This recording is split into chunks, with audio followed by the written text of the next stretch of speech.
Great team performance tonight, and you must be delighted. Yeah, of course. When you are there, you realize how good they are as a team, Bayern Munich. So during 55, 60 minutes, it was a tight game. In a lot of moments, they were better than us. They were better.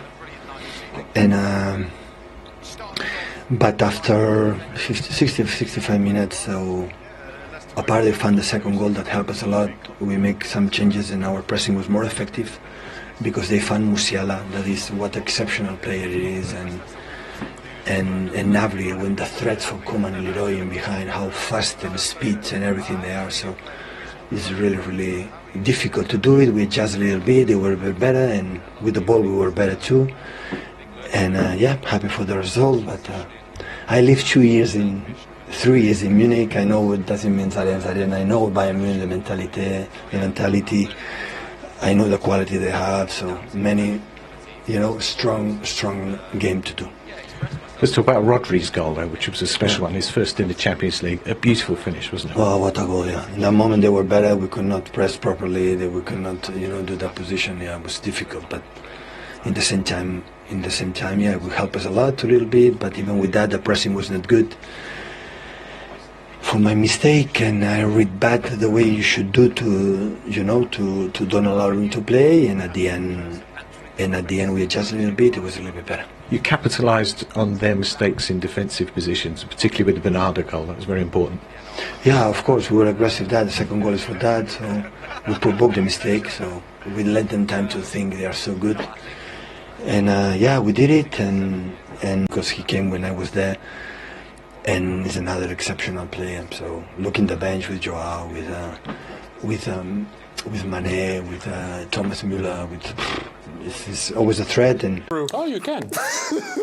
I just want to clip you, though. Oh, that'll go viral. Michael also says the Inter are already through. Correct? You said you put your name on the line for that one. Inter won their game. You know what I mean? No one wants anything sugar-coated. I put my neck on the line. That's why I'm a pundit. Okay. All right. I don't know, because you were not that clear when you called Napoli. This is just to know. Sometimes you're clear about it. Sometimes you're not clear about it. Yeah, I think it's going to be. I know. I'm just saying. Difficult, Tension. Okay, so we'll talk about the other game, Inter against... Hello, welcome back. Good to have you still with us. We're going to take you straight over to Portugal right now. Guillaume Balaguer has been there throughout the evening for us in Lisbon, watching the game between Inter and Benfica. Benfica losing 2-0 at home. Sorry, I forgot you're over my shoulder, Guillaume. I guess, what was your takeaway from that game? It was a game played in the head. Inter Milan, in the worst form that you could imagine of the season, they come here and thought, let's make nothing happen, let's stop things happening until they do, and let's create them. A couple of moments where Benfica were just shocked, and it's 2-0 up. It could have all changed with Gonzalo Ramos' chance at the end, but in any case, Inter deserved to go, deserved the win. Oh, he's getting all your theory, Mike. Inter go through. So tomorrow, another first leg game, Real Madrid against Chelsea. You're going to be in Madrid for that one. It's a huge game, Guillaume. Yes, it's a massive one for everybody involved, including Frank Lampard. I messaged him the other day. I said, you just want to beat Real Madrid. Is that why you got the job? He just laughed. But it is a chance to actually create history, be the Roberto Di Matteo, if you like, of Chelsea. They're close to a final. For Real Madrid, they lost against Villarreal at the weekend. They are 30 points from Barcelona. So what? This is the Champions League, and I think we know what they do when that happens. They become taller, faster, more intelligent, and favourites. All right, great stuff. Thank you, Guillaume. Good to see you. We'll see you again tomorrow. Safe travels. Thank you. Mañana. Let me now take you... Pardon? Hasta mañana. Hasta mañana, Ay, sí, muy bien. Okay, let me take you over to Manchester then. Pardon? He said he speaks Spanish. I said everything. Oh, okay. Jules, good to see you. You've survived the cold. Well done. You've been speaking to a few people. I know that Rodri was amongst them. Yes, typical, by the way. The rain has stopped now, but I'm only pitch side for the next 5 minutes or so. But yeah, it's been really busy in the interview area, Kate. Rodri, one of the players who I spoke to about his stunning strike, he said that, he was quite surprised when he got into that area and decided to shoot himself. But it was a brilliant strike that set Manchester City on their way to winning this first leg by 3-0. I said to him, as soon as you got the ball in that space, did you know you were going to shoot? And he actually had a little bit of a giggle and said, maybe I should shoot more, but I am a defensive midfielder, so I'll leave it to the strikers. I also spoke to John Stones, who was named as the man of the match tonight. He said it was a complete team performance, but that the job is certainly not done, as they know what a tough match it's going to be out in Munich. One of my favourite moments was speaking to Pep Guardiola off camera as he was walking past to do some other interviews tonight. He actually grabbed me and said, Jules, please can you say hi to Titi back in the studio? So Thierry, a special message for you from Pep. Very nice. Football friends. Jules, thank you so much. Lovely to see you. Safe travels back home. Thank you. Good night, good night. Oh. All right. Another great result here at the Etihad for Manchester City. People will talk about the goals, they'll talk about the 3-0 win. We need to talk about the defending. We need to talk about the importance of that clean sheet this evening. What was it that impressed the three of you so much? I think early on, we spoke about before the game the threats that Bayern Munich came with, the artillery out wide especially, the pace, Coman, Sane, Gnabry if he went out there, Musiala, and Akanji and Aki were absolutely convincing in that position. They said, listen, come on, I'll front you up and I'll go 1v1 against you. Didn't need to be helped with doubling up. They said, come on, I can do it, I can deal with you. And it's a big difference. As good as they are, they offer different positives. Cancelo, Zinchenko in years gone by playing fullback. You couldn't do that with those two guys, as good as they are with the ball. You couldn't say, look, you go and play 1v1 against that type of player. These two can do it, and then it allows other players to have impact elsewhere on the pitch. So in that sense, they were great. I mean, Diaz's blocks speak for themselves. They were phenomenal. And John Stones, as we spoke about, his versatility in being able to move in between the lines, midfield and defence, but also defend as well. I thought the back four were phenomenal. Yeah, especially Aki for me. I think he's a defender that loves to be 1v1 and takes pride in not getting beat, whether it's the ball or the man. And again, Akanji, I think he successfully, he was early determined. I think he laid someone, Musiala, early on. But all the defenders, I think they took so much pride in not conceding and not giving anything away, to be honest. I think they recognised the threat that Bayern have individually, pace, going past them, but again. Sorry, Joe, I think that's the key word there, having pride. I think that pride in defending kind of seems like, to me, it's creeping out of the game. When you talk about defending and defenders nowadays, it's about, the first thing is, they're great on the ball, they're composed, etc. Allow there to be overloads in midfield because you haven't got a double up, and once you do that, obviously then the confidence that breeds throughout the team for various reasons is so important. I think you got to credit Pep, because Pep, obviously, he's seen that with Akanji and Aki, the boys make great points. The fact that they can defend that way on their own allows John Stones to go in there and be that extra man. Obviously, I think with Haaland, before they had the false nine, now with Haaland, he doesn't receive the ball as much. So now, rather than be the false nine, it's, the John Stones has gone into midfield and they create the overload. But it's only capable with Ake and Akanji being able to defend in that way, cover the width of the back, and Diaz, Rodri in front. I just think Pep is so smart in just finding these little solutions all across the pitch. And we talk about the team today, the way that they've played, just moving on from just defensive element of the team. They've won this game at a canter convincingly without Walker, without Mahrez, without Foden. These guys, with Kevin De Bruyne coming off earlier in the game than you anticipate. I mean, that shows you the depth in this squad and the confidence that Pep has in with these players. And how much of the disappointing element from a Bayern Munich perspective is because of the way that Manchester City played and controlled this game? And how much of it was that actually Bayern had an off night in front of goal?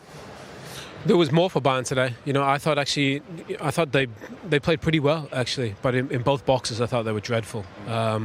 They didn't really take the opportunities that came their way. I thought they had plenty of shots from the edge of the box. And credit maybe Manchester City, they let them have that.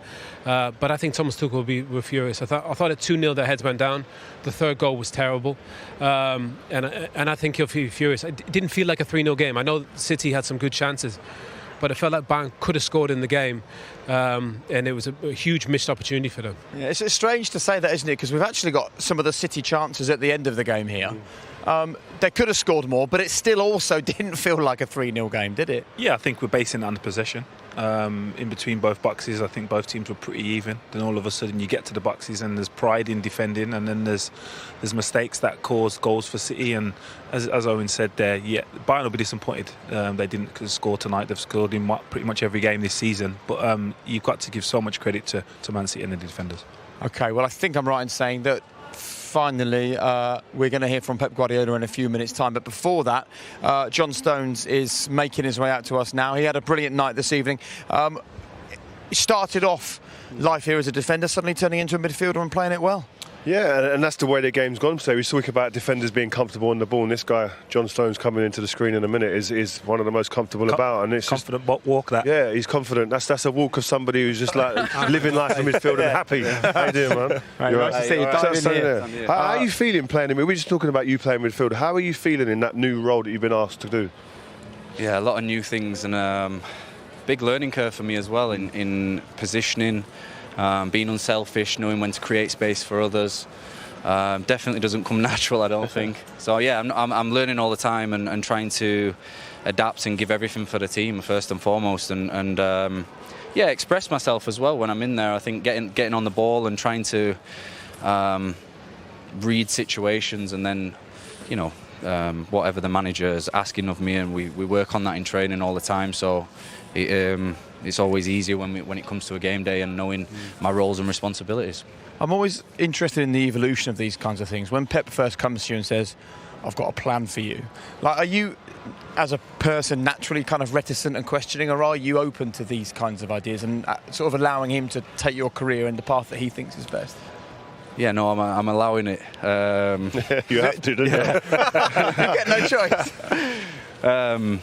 No, I think we've been together 7 years now, and know what's expected of me first and foremost. And I think he wouldn't do it if he didn't believe you could do it, and put players in positions that he doesn't know that they're comfortable there or can't do a role. And then it's about us trying to execute that and believing in in our own abilities first and foremost. And then yeah, what I said before, trying to express myself and do everything I can for the team. Great. John, what elements of the role are you enjoying most? Because for me, when I ever heard man on as a defender, that just spread panic through my whole body. So in regards to you being in there looking so comfortable, what elements have you enjoyed the most?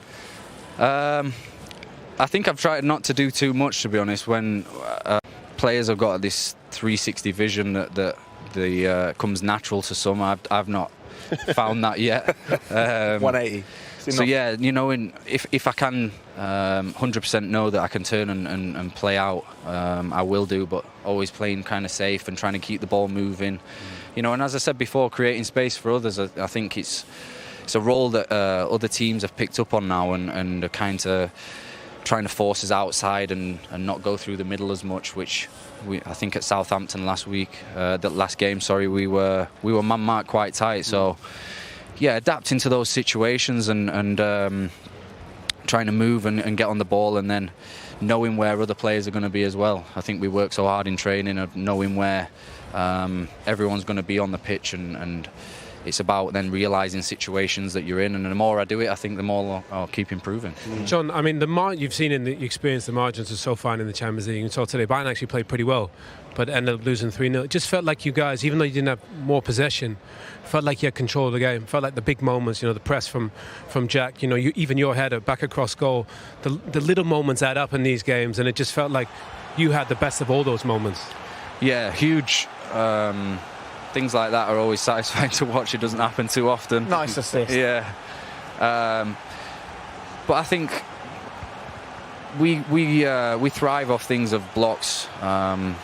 Ruben's today, Nathan Ake's, Eddie's few saves when Leroy's hitting a ball. We know what he's like when he gets into those positions, and I think they're huge moments in games, and especially in as you said, fine margins in big games like this.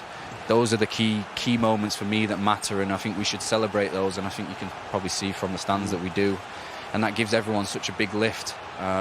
Being together, I think yeah, I didn't know about the possession stats, but yeah, we always kind of felt comfortable, and even when they were 70, 80 minutes into the game and we were kind of backed up onto our 18-yard box, it's about being calm in those situations, knowing that everyone's in the positions, and trusting in the process as well, that everyone's going to do their job and put the heart on the line sometimes. Good man. Look, we appreciate you coming out and joining us. That's 120 goals for the season now. 20 goals scored in the last 4 home games, 9 wins in all competitions on the bounce. There's some big games to come. I'm sure you'll just tell us you're taking it game by game, right? Yeah, I've just said that before inside. Yeah. I'm going to be the boring one to say that. Just keep on saying that. No. Well done tonight. Thank you. Another big step towards that semi-final. Thank you. Top man, thank you very much. So there you go. That's John Stones. Let's also now get the thoughts of... Welcome back to our studio one final time this evening. Good to have you with us still. So we got 2 games coming up tomorrow, 2 first legs in the Champions League quarter-finals to talk about Real Madrid at home against Chelsea and an all-Italian affair with AC Milan against Napoli. We have an Italian legend in the studio, so let's start there. Kvaratskhelia is a player that we would expect to be impactful in that game that we've all kind of raved about over the last week. So I guess your turn, your opinion on him. I mean, it's fantastic the way that he plays. You know, he's free in his mind. He's showing and giving everything on the pitch. He's got creativity and power and speed and things that you can't believe he can do it. So and this has happened because in Napoli now they're living in a special bubble. Everybody play amazing. I mean, they lost some games, couples only, but there is one thing that Spalletti, the coach, said to the press a couple of weeks ago, and say everybody here in Napoli, inside the team, inside the organization, everybody is focused on the same thing, and this is priceless for me. It's exactly what you can say about how to explain why this team is performing so well, why they score 4 or 5 goals to everybody, why they leading the Italy leagues so far, and they have a big possibility, a chance to go to the final. There's only one problem for them. They're going to play against an Italian team. Don't get me wrong, and I don't want to mess up with the other teams, but when you're facing Napoli for the first time, you can be surprised. This is what happened, from my point of view, for many teams. But when you're facing Napoli as Milan or Inter, like it happened, and Inter is the other team that beat Napoli during this 2023, they know how to adjust things. And we're arriving in a moment now where this is the moment. This is where the moment where you need to perform well, when you need to show something different, something new, like what we saw tonight from Man City, from Holland, for example. So otherwise you stick with 2 great players, Kvaratskhelia and Osimhen, that unfortunately didn't play. So there's only 2 or 3 ways that you can potentially go to score a goal, but you need to add something else. Tonight, Man City add Rodri, for example. So it's going to be a tough game for Napoli, from my point of view, also because they lost 4-0 during the league, and you still have some memories about the game, you know? So it's going to be very interesting, to be honest. It sure is. The other game is also going to be super interesting, which is the Chelsea-Real Madrid one. If you're Chelsea and you come into a game needing to find form and needing to find a result, and you're going to Real Madrid and the Bernabeu in the Champions League, that's a tough ask. It's a very tough ask. It doesn't get any tougher. European champions, obviously a new manager, Frank Lampard. He's had his first game lost away at Wolves, and I think Real Madrid are huge favourites. I think if you're offered Chelsea now that they lost this game by 1 goal, I think they'd be absolutely delighted to take some sort of result back to Stamford Bridge. But I think we've all picked it on our bracket. Sammy, fancy Real Madrid to go through? Yes, sir.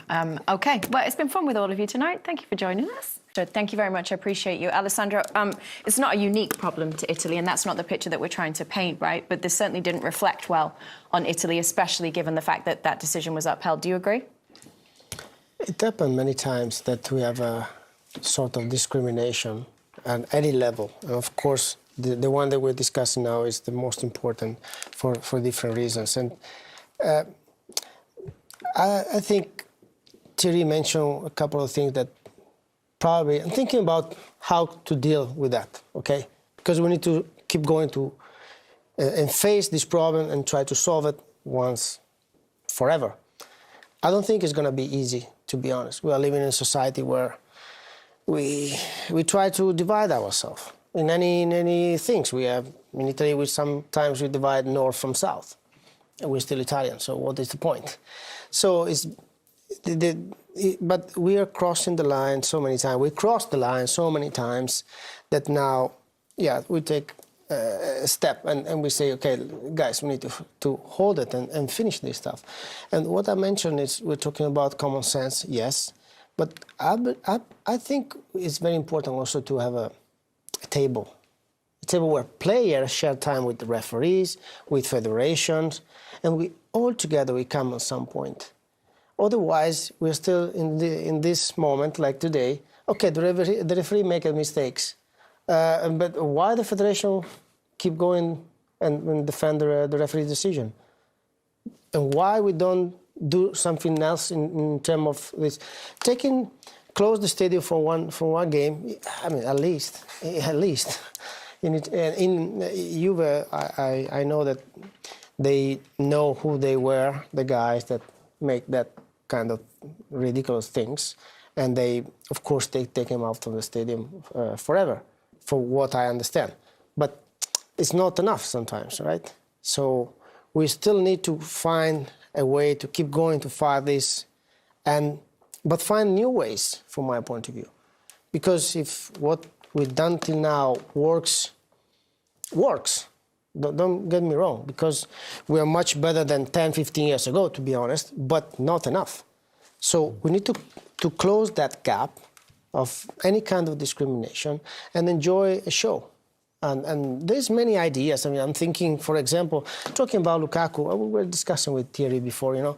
In NBA, they give, after a fall, they give 3-5 seconds to the players to, cannot say whatever you want, but, you know, cool down a little bit and then compose yourself. So you can do the same. Do you agree that we're in a much better position than 10, 15 years ago? I mean, this doesn't feel like an irregular occurrence. This feels like something that in football we're still talking about. My story and the story that I had on the field is the same story that Roma had and Moses Kean and Vinicius Junior in Spain and whoever. I don't see it personally. But I see stuff on the sleeves. I mentioned it before. I see that sorry, I'll say it, lousy picture at the beginning of the game talking about diversity. It's a lie. What? But 20 years ago, Thierry. No, I know. But the same. John Barnes' story, my story is the same. Every game happened these things. Yeah, I know. At least now, from my point of view, following Italian games. Okay. So now it's different. At least it's not enough. I will not say that it's enough, but we are moving forward slowly. We're moving forward. Very slowly. This episode is bring everybody back 20 years ago. That's the problem. And it's happening often. It's happening in Spain, it's happening in different places. So for football with the floodlights beaming down. A warm welcome from me, Derek Ray. I'm joined for commentary by the former Arsenal and England defender, Lee Dixon. And this has all the makings of a highly engrossing match. It is Bayern Munich facing Manchester City. Promising looking ball. Coman. Still a chance. And in the end, no damage done.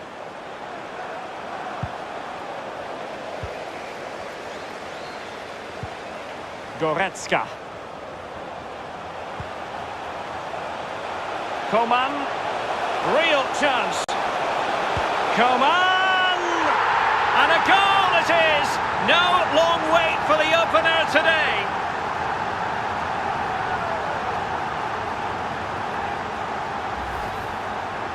Well, as we can see, if a striker is free in the box then the great ones just stand still, they know chances will come in that position, and he wasn't disappointed. Well, let's take another look at that goal, shall we?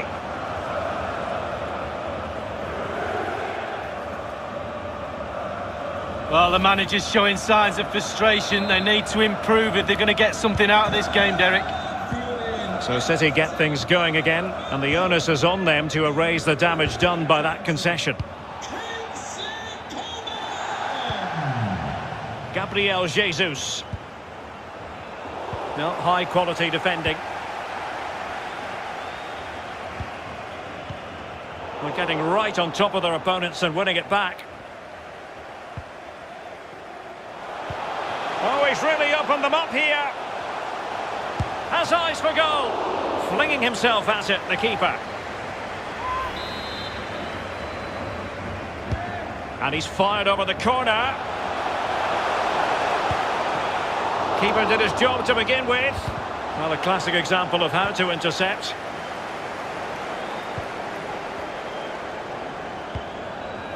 Alexander Zinchenko. And the ball's gone. Müller. Oh, showing excellent vision. Really good diving save.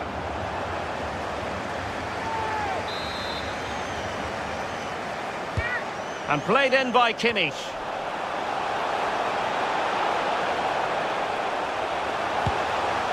Well, you know, I don't think the goalkeeper will be the slightest bit bothered by that effort. Well, he won't want to watch that on the replay, I tell you.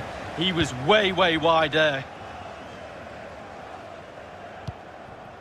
De Bruyne. It's with Joao Cancelo.